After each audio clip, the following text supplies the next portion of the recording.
We're planting taters, y'all.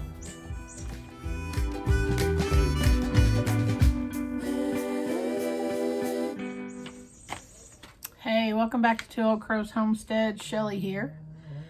So, tomorrow I'm hoping to get out in the garden and plant some potatoes. We've been having a lot of rain here lately. It's been raining for the last 3 days.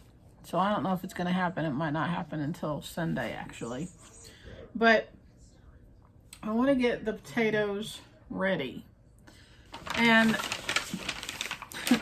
there's like a million different ideas about how to plant potatoes out there.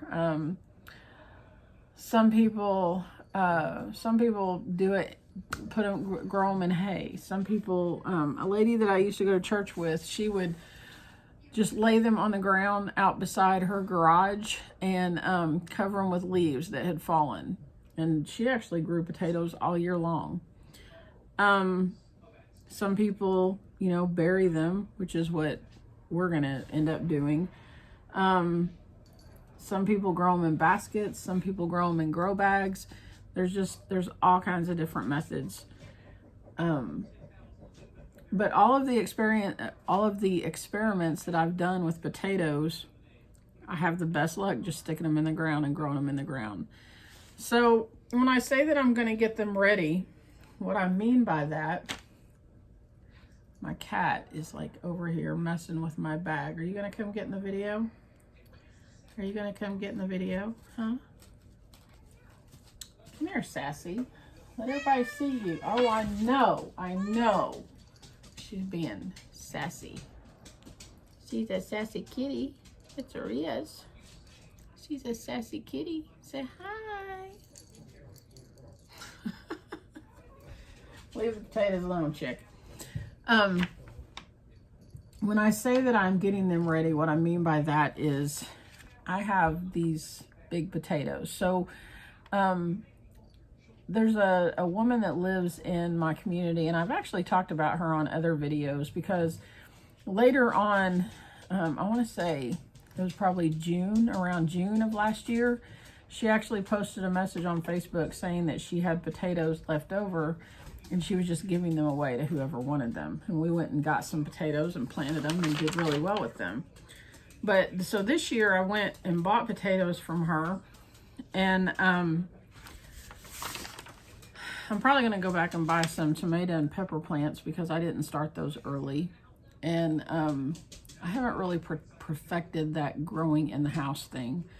But it's also a way to support local and, not give your money to big box stores and all that kind of stuff. So anyways, I went and got some potatoes. She had several different varieties.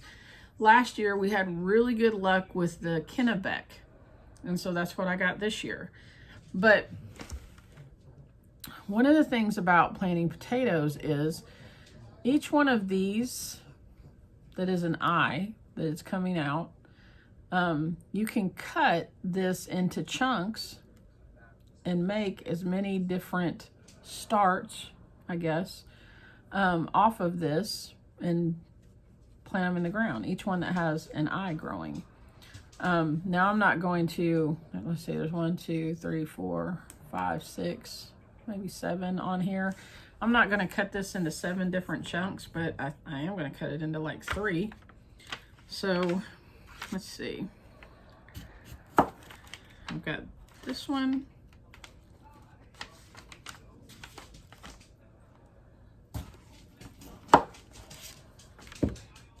So I've got this one now that has 2 on it. This one has 2, and this one has 1. So I guess, no, that's got 3 on it. So I guess I had 6. When you're doing this, you want to give this some time to heal over. So basically what I'm going to do, I've got a brown paper bag. I've got a couple of these that I cut and laid out flat.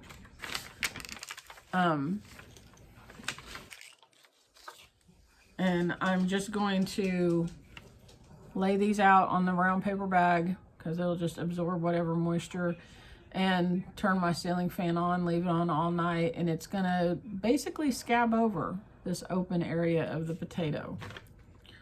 Now, you can probably go out and put it in the ground right like that, and it would probably grow, but this is just how I'm going to. You can probably go out and put it directly in the ground and it'll probably grow, but it's recommended that you do it that way and let that, you know, the meat of the potato kind of get a scab over it. Another thing about potatoes is if you have potatoes that don't have, see how the eyes are just starting to come out? Anywhere that there's like a little divot on the potato, that's where that is going to start growing. So if it's not coming out very much, you can do what is called chitting. You just almost like say another word, right? So it's called chitting, C-H-I-T-T-I-N-G. So you would, if you had small potatoes, you would just probably leave them whole, but you can cut these into pieces and then put them in like an egg carton. And usually the brown kind of paper cardboard ones work best. But you can put them in that and let them set actually kind of in a sunny place. And these will kind of accelerate their growth. So that's just another way to, you know, get that going a little bit quicker. I don't do that. Actually, I think I did that maybe, I don't know, a few years ago, but that was back when I was doing all of the weird experiments trying to get potatoes to grow. Now I just cut these, just because they're so big, I cut them into pieces and I plant the pieces in the ground and let the ground do the rest. Now, Randy has already gone out there. We're planting these where we had them last year.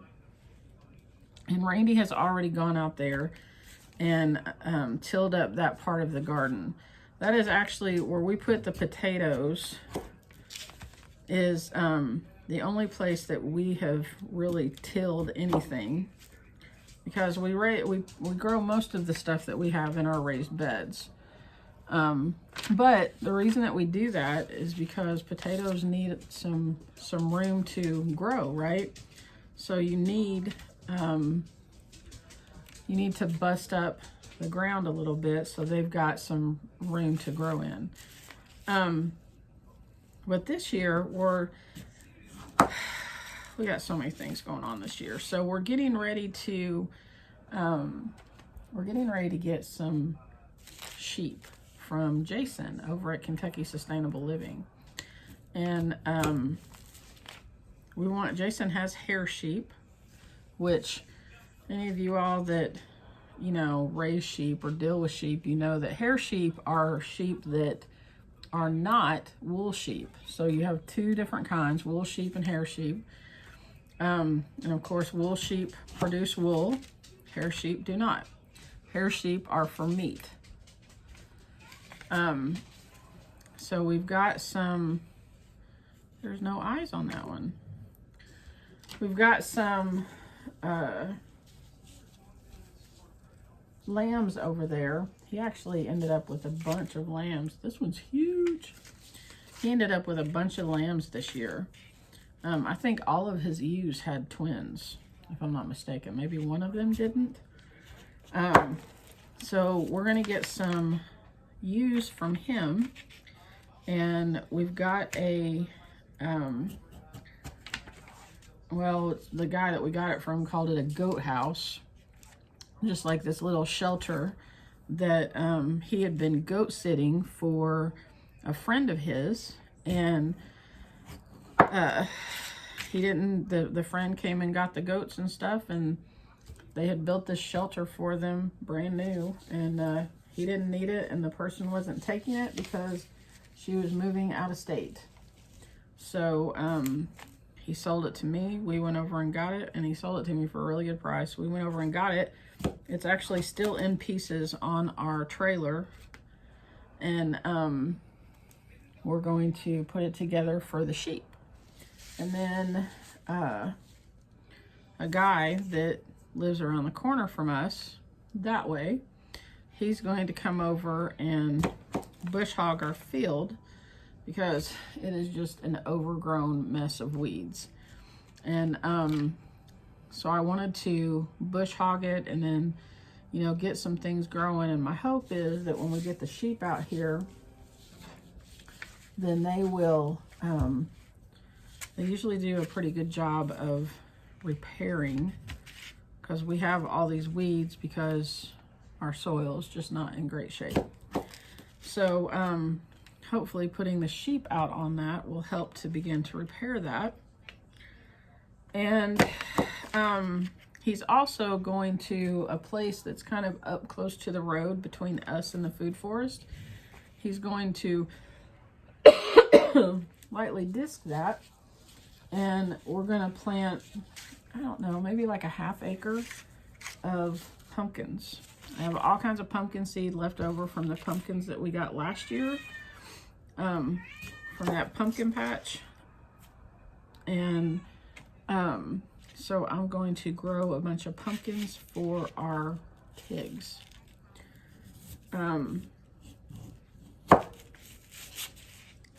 So that, disking up where we put the potatoes and disking up where the pumpkins are going to go, are about the only places that we actually really till up anything, because we have raised beds and we do it that way, and we add compost and just all that stuff to our garden beds. So I'm going to finish cutting up these potatoes. So I have multiple potato starts to plant, seed potatoes. And the next thing that you'll see on this video will either be tomorrow or Sunday that I'm out planting them. Look at this one. It's got a bunch of eyes with little roots coming off of it. That one's going to do good. So anyways, I'll see you in just a minute.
on your garden and it won't hurt it.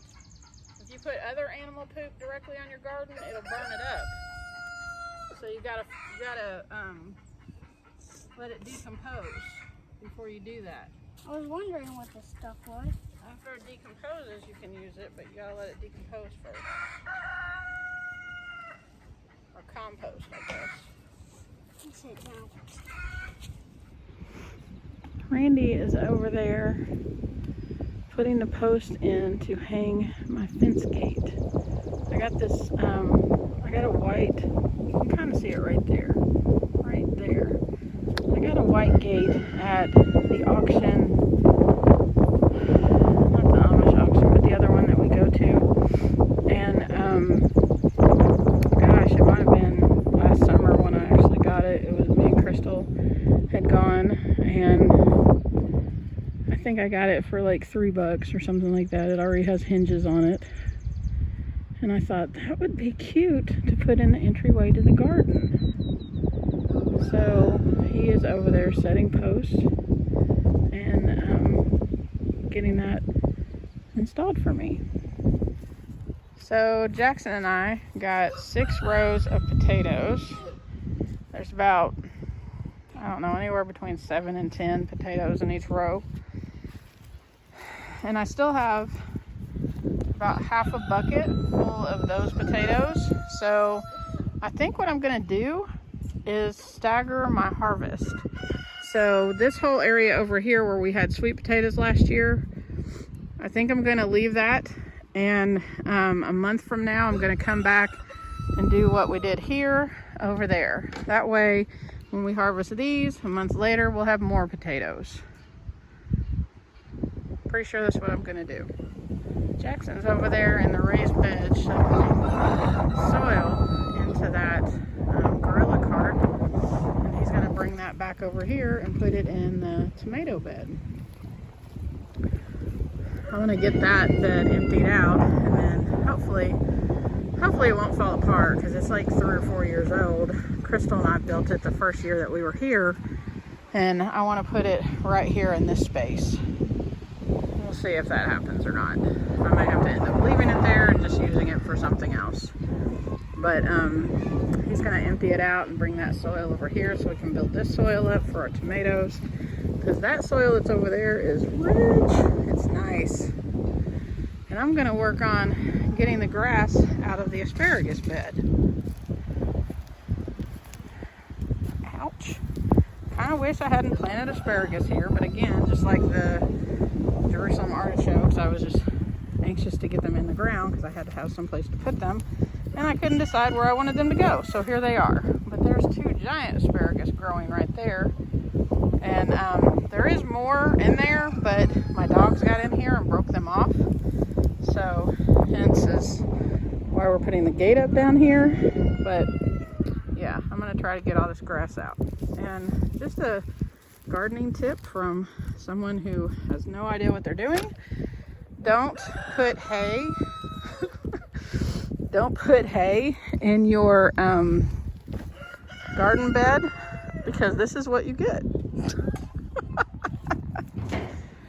Well, we got the barn, I would say, about 90% cleaned up for the hog processing next weekend.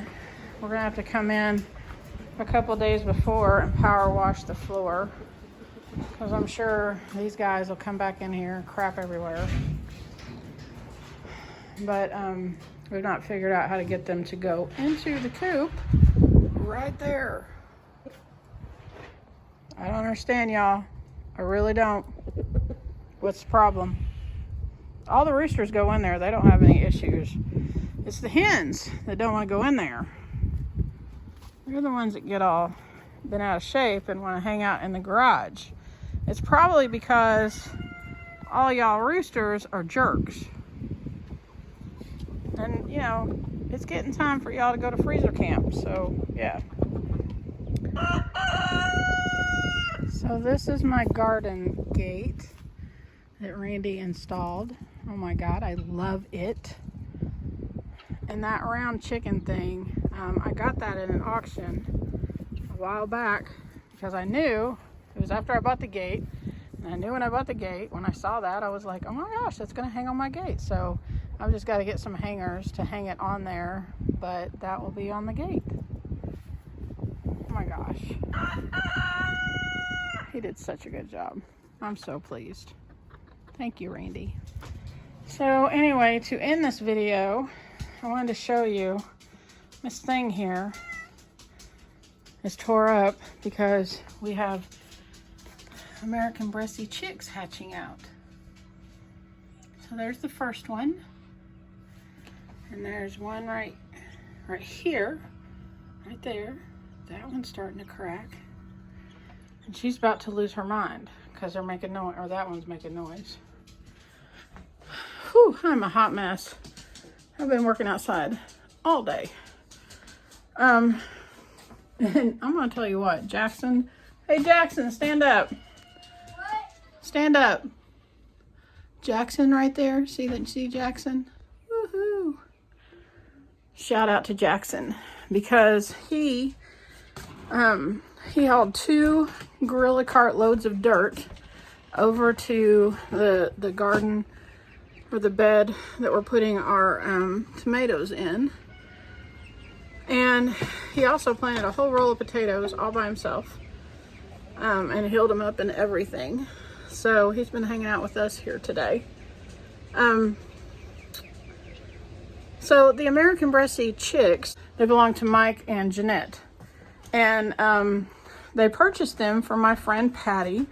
Her and her husband have the channel that's called Hacks for the Homesteader. Go check them out. But Patty is raising American breasty chickens. I don't know how they're pronounced. It's B-R-E-S-S-E. And she brought me, I have 6 or 7 that are ready to go out in the chicken tractor, that were in our brooder out here, and they're ready to go out there. And once we get them out there, then we'll put Mike's chicks over here in the brooder, and then he'll come and pick them up sometime soon. So we're super happy to have little chickie babies on the homestead. We're super happy to be getting our garden in order. You can kind of, no, you can't see any of it. I did get about half of that asparagus bed, the grass pulled out of it. I've got maybe a little less than half to finish that up. Oh my God, that's a job. When you're pulling up all that grass. Woo! So yeah, tell me what you did this weekend. It was a beautiful weekend. We did the Amish auction yesterday. We've been working on the homestead today. I feel like I've been out of town way too much, and Randy's been holding the fort down, but I was actually able to get out and do some things this weekend, and I'm super excited about that. So just let me know in the comments what you've been up to, and where you're at with your spring stuff for the homestead, and I will see you soon. Bye. Yeah, God bless you. Have a great day.